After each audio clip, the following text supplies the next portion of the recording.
On today's Locked On Texan podcast, judging a book by its cover, the Houston Texans continue to show who they really are. You are Locked On Texans, your daily Houston Texans podcast, part of the Locked On Podcast Network, your team every day.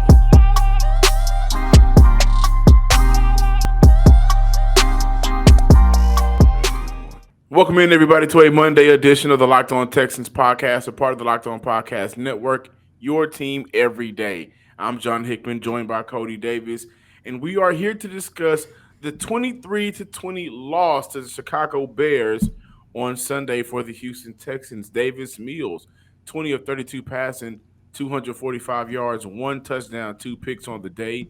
Dameon Pierce with the most carries in his career thus far, 20 carries for 80 yards in his first touchdown. Jalen P had a game, 2 picks, 1 sack, 8 tackles on Sunday against the Chicago Bears. He did his part to try to wheel a victory over for the Houston Texans, but it didn't happen. And the story of the game is the highly anticipated has been highly disappointing. Brandon Cooks, Davis Mills, Pep Hamilton have all been disappointing throughout the season so far. But Lovie Smith playing the role of the defensive coordinator was also a huge talking point during the offseason. And so let's start there. Lovie Smith defense has been terrible tackling the ball. The defensive tackles production has been substandard, and giving up nearly 300 yards on the ground is where I think this episode should start today. Yeah, John, and 3 games in, this whole entire game was a disappointment. You know, you talked about Brandon Cooks, which I'm going to exclude him because there's only so much he can do with a quarterback of Davis Mills. And we already know Davis Mills has already been a disappointment. Same thing with Pep Hamilton. But John, the one thing I would like to say, man, this defense, the front four, the front seven has been extremely disappointing. Especially when you take a look at guys like Roy Lopez. John, you remember going into the season, I was really high on Roy Lopez because when I go back and I take a look at the second half of last year, it seemed like the Texans finally had a great substitution plan after the loss of DJ Reader. For those of you guys who don't know, the Houston Texans have been terrible in their run defense following the loss of Reader. And yes, I understand his departure has been going on, 3 years now? And this is the third consecutive year the Houston Texans run defense has looked bad. And I thought for sure that they had an answer in Roy Lopez. But at the end of the day, John, it doesn't matter how many times the defense was out there on the field. It doesn't matter who was on the defensive front or whatever the case might be. You cannot allow the Chicago Bears to give up 281 yards on the ground. That is just totally there's no words for it. Following the game, Jerry Hughes, who probably the only person on that defensive front that had a decent game, I believe he ended with 2 sacks. He had an opportunity to talk about the Houston Texans' struggles at stopping and run, and this is what he had to say. We didn't execute it, honestly. You got to tip your hats to the Bears. They had a plan. They came out and executed up front. We weren't good enough today.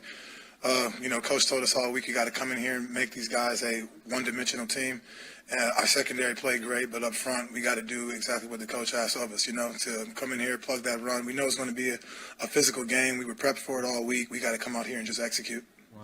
Once again, I understand how bad the Houston Texans front seven, front four has been. Jonathan Owens, the safety, once again, even though it's a good story for him, he finished the game for the third consecutive game with the most tackles on his team with 11. The offseason signing of Jerry Hughes, as great as he's been for the Houston Texans, should not be the talking point at this point in the season. Jonathan Gennard, who I think has played some good ball. He had a sack on Sunday. He's had a half a sack so far this year. But between Jonathan Gennard and Malik Collins, they haven't been as strong as you like for them to be.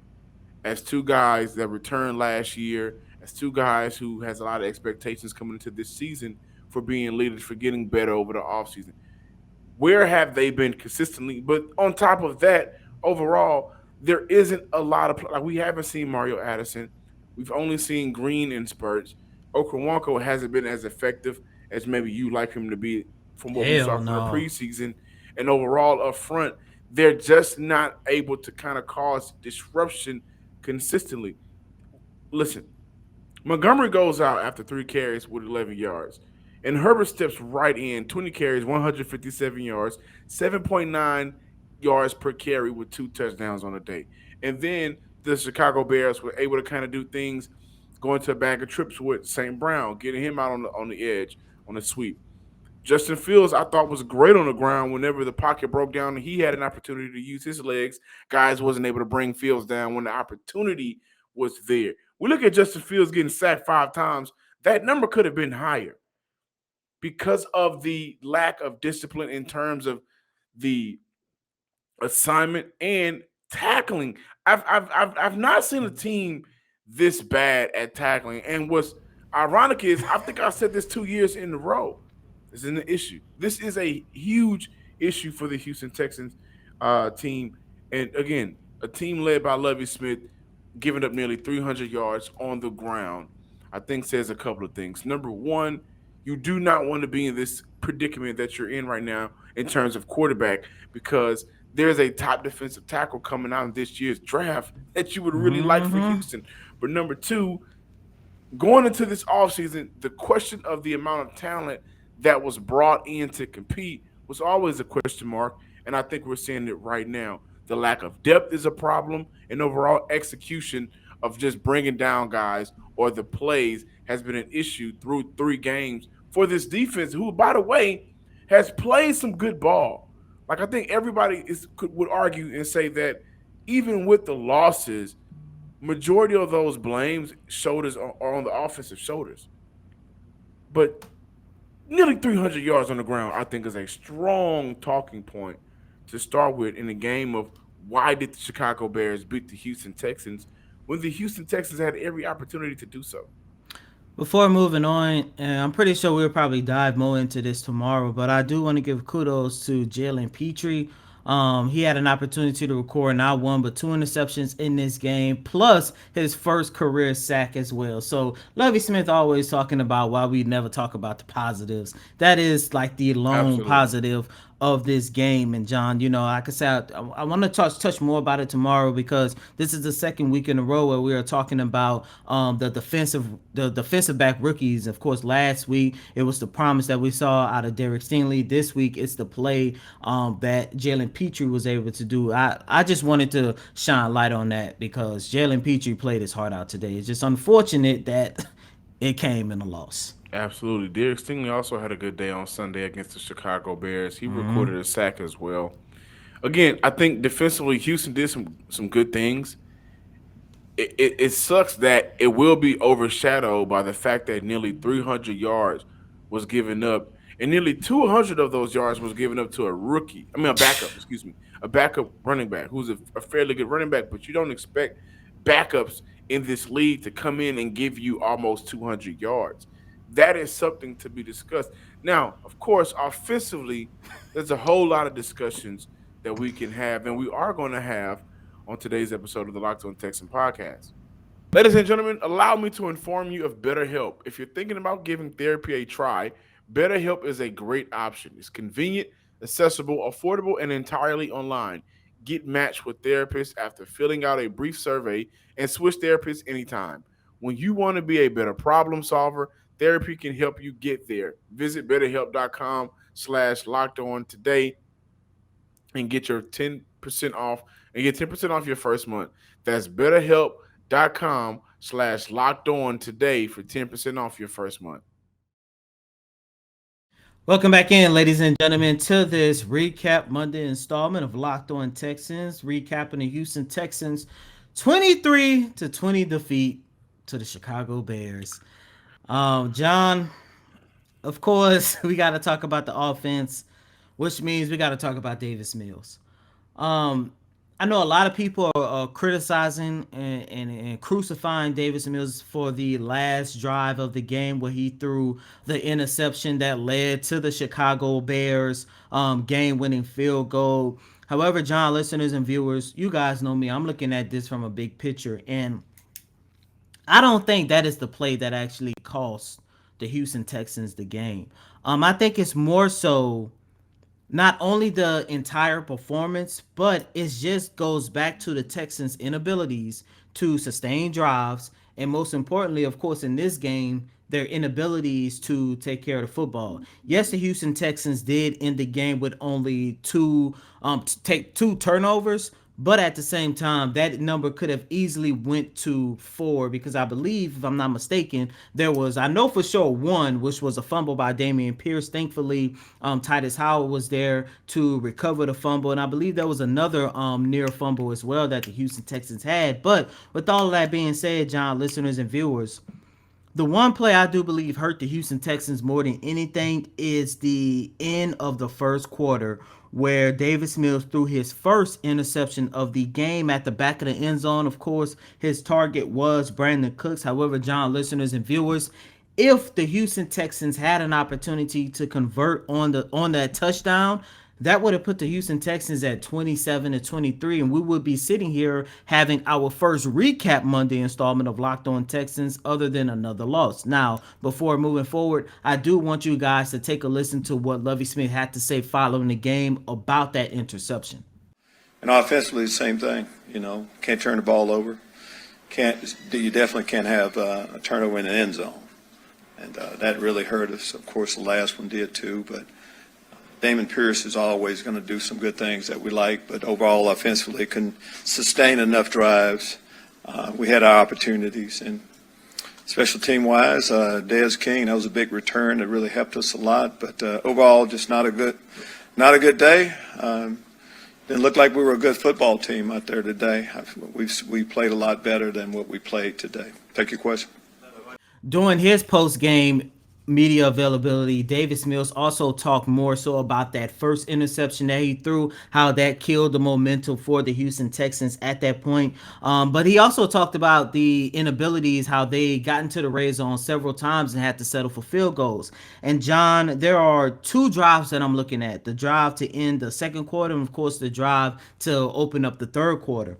The Houston Texans recorded a combined 124 yards on 24 plays, and they still ended those drives with nothing but field goals. And once again, if Davis Mills and the Houston Texans had an opportunity to score in the end zone, once again, we're looking at this from a situation of we will have a recap Victory Monday installment of Locked On Texans and not recapping another loss. I think one huge issue with this offense is when it's time to continue to move the chains, they just don't have plays or playmakers that they trust consistently to do so.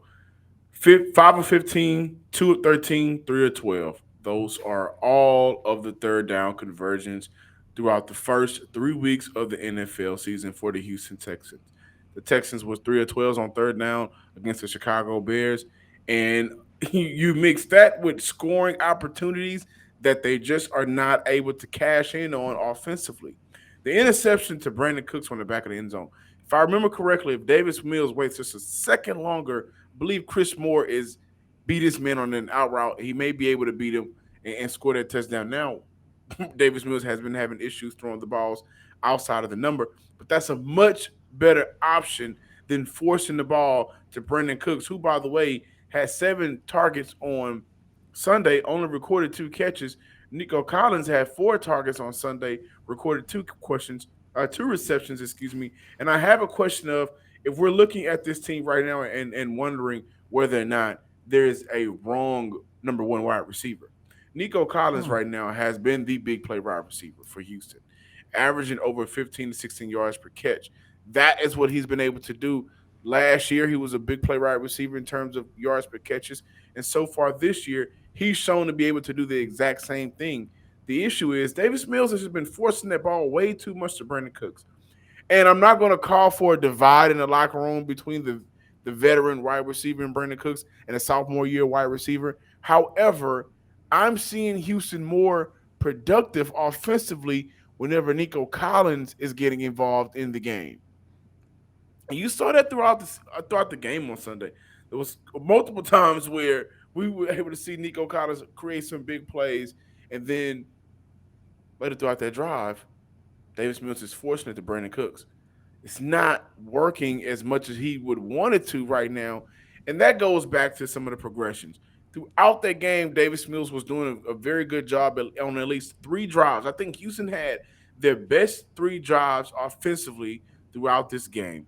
2 in the first quarter, one didn't result in a touchdown, and then they also had one later in the game. This is what Davis Mills has to work on: going through progressions, finding your open man, and allowing plays to develop, which is something on Sunday he was able to do at times, but not when it mattered. He had 2 opportunities to put to rest all of those questions, and offensively in the fourth quarter, where the Houston Texans have been scored now 30-0 in the fourth quarter throughout the first 3 games, he was not able to put points on the board. That is not good.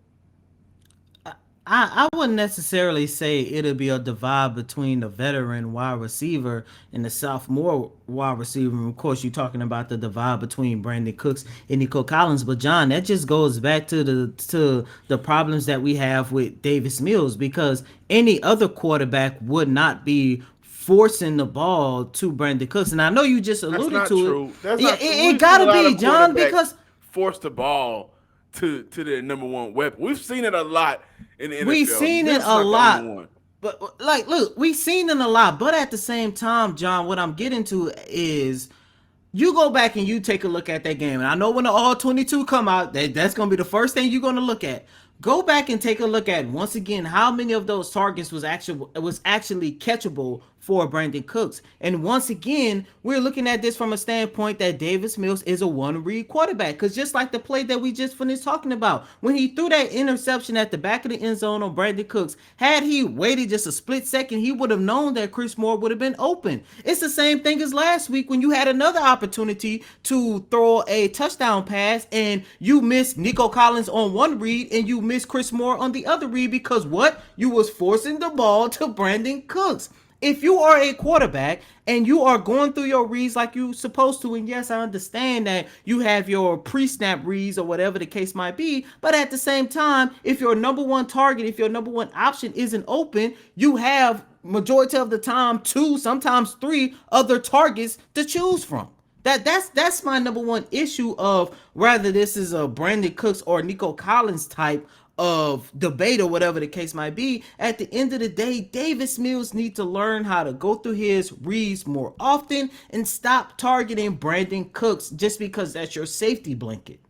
I also think that the Houston Texans play calling was questionable as well, and I think it took away from what the rhythm could have been for Davis Mills to establish.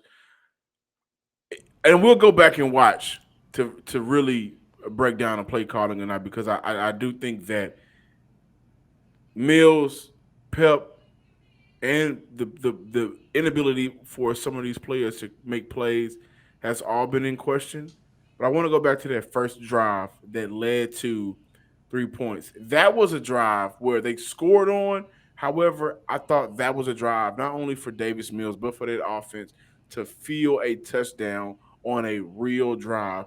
Coming out of halftime, Mills did a good job of recognizing Damian Pierce on that first pass. Instead of forcing it anywhere else, found Damian Pierce wide open, and he ran over a couple of Bears. Like, ran out of bounds, but 3 Bears was on the ground. He did a very good job of finding Akins on the very next play across the middle, going through his progressions once again. And then you pick up Damian Pierce right there. Here's Damian Pierce again.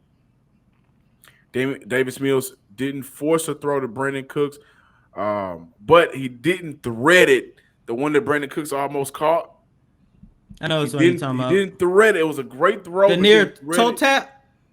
No, this is through the middle of the field. Oh, okay. Didn't thread it like how you want to. But then there's a play on that drive where you got to look at Pep Hamilton and wonder, why are you calling a tight end screen with Farrell Brown instead of trying to push the ball downfield? Maybe you can pick up something, maybe not, but at least try. They are off.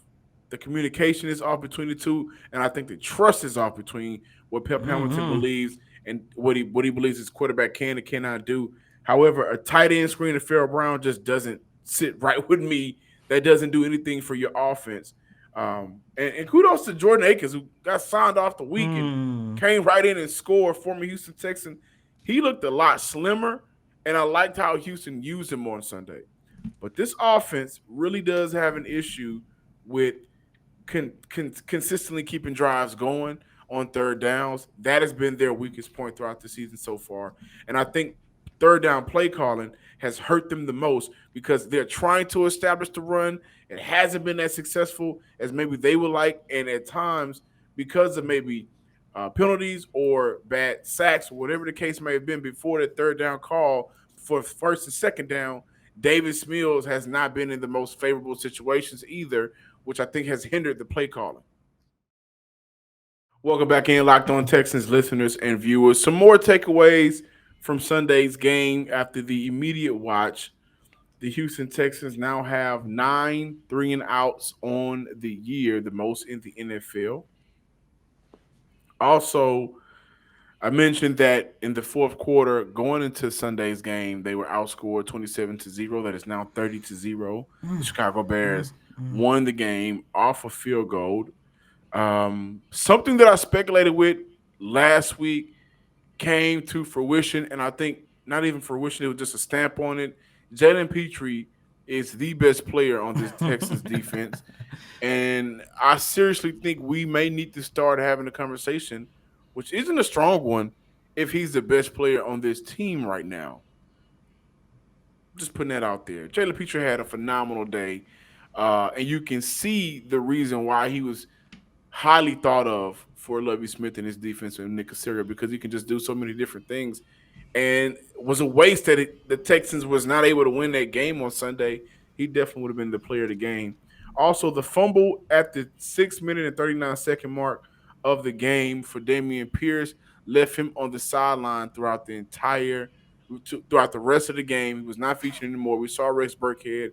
And one thing that I learned about Dameon Pierce in this game was he may be very dangerous in open field, and I believe that he should be utilized in the passing game much more, whether it may be by screen or just trying to get him involved in some one-on-one situations. I had a couple of great moves in order to pick up some extra yardage whenever he was able to catch out of the backfield. And I also want to address this. With Dameon Pierce being basically in the doghouse for the last 6 minutes and 39 seconds of that game, that is the issue. There lies the issue in signing and favoring Rex Burkhead over the playing time of maybe Dare Ogunbowale, or the contract, the roster spot over Marlon Mack. Again, at the very least, on these third down and ones, at the third down and twos, I trust Marlon Mack much more than I trust Rex Burkhead.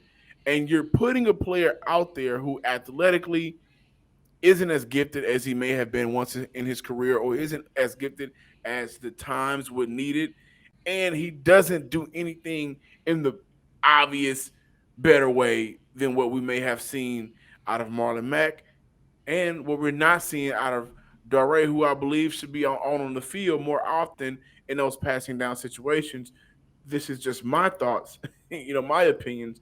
But this is another reason why being loyal and sticking with your guy and Rex Burkhead has hindered this offense, because he does not do much as a backup.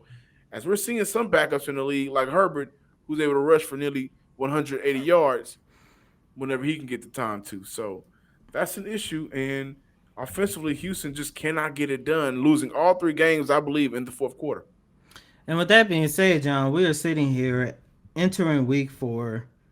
On Sunday, they're going to play a very motivated Los Angeles Chargers team who just got their ass handed to them by the Jacksonville Jaguars, by the way, who was looking really, really good at the start of the year. But the Houston Texans are sitting at 0-2-1. And when you go back and you take a look at all 3 of these games, where do the Houston Texans go from here? Because we did it week 1, we did it week 2, and we're doing it again in week 3.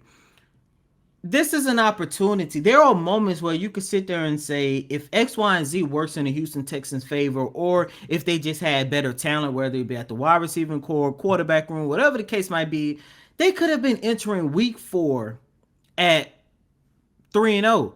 The last time the Houston Texans went winless in the first 3 games of the season, it was during the 2019 campaign, and they ended up finishing, I believe, 11-6, I want to say, whatever the case might be. But they ended up playing really, really good. Of course, the talent was a hell of a lot better in 2019, unlike what it is now. But John, I mean, do you see any point where the Texans can actually save their season?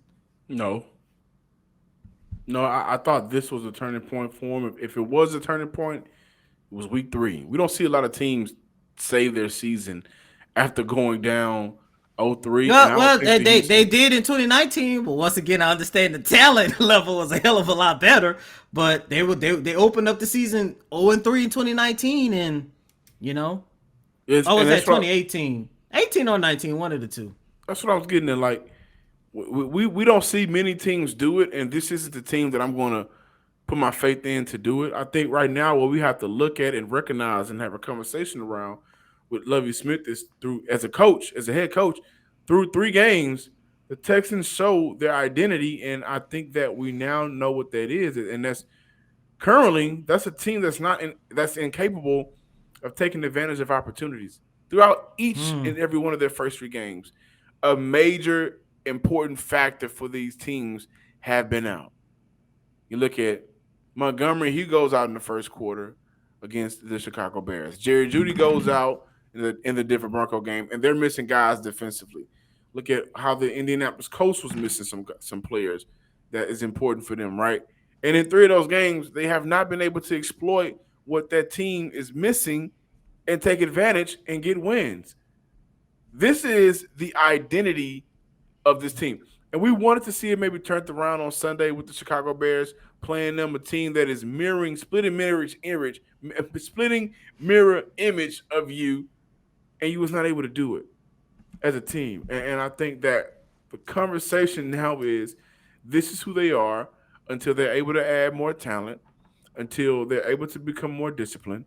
But there are some question marks at each phase of the game for this team that shows their true colors. And Sunday was the day that we now know who they are. And that was actually 2018 when they started the season 0-3. They finished 11-5 and got their ass handed to them in the playoffs by the Indianapolis Colts. So this is crazy, John. You hit the nail on the coffin. I don't think I've never seen a team where you had 3 consecutive games where you had an opportunity to win. The other team is basically begging you to win the game, and yet you still come away with 2 losses and a tie. John, I'm hoping that we do not go back to that first game of the season and say because they ended that game in a tie, that basically put them on a sour note for the rest of the year. And that is very important because remember what I said leading up to week 1.